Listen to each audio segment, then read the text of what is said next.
जियो TV का नया drama नश्तर के एपिसोड 2 ऑन एयर हो चुकी है और जहां पहले एपिसोड में शाह दाऊद ने बरीरा की पहली तकरार देखने को मिली थी, वहीं इस बार उनकी ईगो क्लैश और भी इंटेंस हो गई। सबसे ज़्यादा डिस्कशन उस सीन की हो रही है जहां बरीरा ने सबके सामने शाह दाऊद की डोनेशन रिजेक्ट करके उसकी एरोगेंस को चैलेंज कर दिया। आइए रिव्यू करते हैं।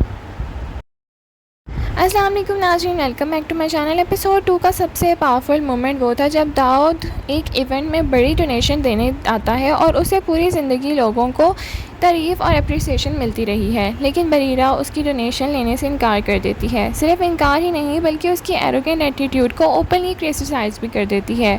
ये सीन शाह दाऊद के लिए एक बड़ा शॉक था क्योंकि शायद पहली बार किसी ने उसे उसकी वेल्थ और पावर के बावजूद चैलेंज किया। इस कन्फ्रंटेशन ने ड्रामे का सेंट्रल कॉन्फ्लिक्ट को और भी ज़्यादा स्ट्रॉन्ग बना दिया। बरीरा की बातों के बाद शाह दाऊद विजुअली एम्बैरस नज़र आता है और उसका वाउंडेड ईगो क्लियरली दिखाई दे रहा होता है और यह बात समझ आती है कि अब उसकी ज़िंदगी का फोकस बरीरा बनने वाली है। यहाँ से टिपिकल लव हेट रिलेशनशिप की फाउंडेशन भी नज़र आ रही है। ड्रामे का ये एंगल ऑडियंस को एंगेज करने में काफ़ी सक्सेसफुल रहेगा। एपिसोड का दूसरा इम्पॉर्टेंट ट्रैक था शाह दाऊद का घर।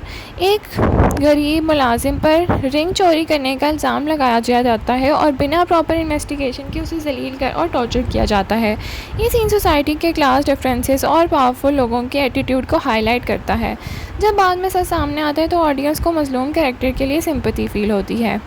तमसील के कैरेक्टर भी धीरे धीरे इंटरेस्टिंग होता जा रहा है और उसे बरीरा और शाह दाऊद के दरमियान बढ़ती टेंशन पसंद नहीं आती। उसके एक्सप्रेशन और रिएक्शन से लगता है कि फ्यूचर में वो इस रिलेशनशिप के रास्ते में एक ऑब्स्टेकल बनेगा।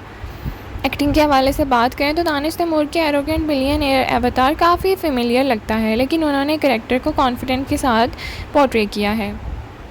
अनमोल बलोच एपिसोड की बिगेस्ट सरप्राइज़ रही। उनका confident attitude, fearless dialogue delivery character को स्ट्रॉन्ग बनाती है। सपोर्टिंग एक्टर्स ने भी अपने अपने रोल ठीक से हैंडल किए। तमसील और हाउस होल्ड कैरेक्टर्स ने कहानी को सपोर्ट किया है, लेकिन उनके ट्रैक को और डेवलपमेंट की ज़रूरत है। डायरेक्शन ओवरऑल डिसेंट रही। कन्फ्रंटेशन सीन्स को अच्छे तरीके से एग्जीक्यूट किया गया और कैमरा एंगल्स ने भी ड्रामे को सिनेमैटिक फील दी। हाँ, कुछ सीन्स अननेसेसरी स्ट्रेस लगे और पेसिंग थोड़ी स्लो रही। स्क्रीन प्ले अभी ट्रेडिशनल जियो ड्रामा फार्मूला फॉलो कर रहा है, लेकिन सेंट्रल कॉन्फ्लिक्ट इंगेजिंग है। बैकग्राउंड स्कोर इमोशनल और कन्फ्रंटेशन सीन्स में इफेक्टिव रहा। कुछ जो वीक पॉइंट्स हमने नोट किए हैं वो ये है कि स्टोरी अभी तक प्रेडिक्टेबल रूट पर चल रही है। सपोर्टिंग कैरेक्टर को ज़्यादा डेवलपमेंट बिल्कुल भी नहीं दी जा रही और कुछ सीन्स अननेसेसरी ड्रैग किए जा रहे हैं।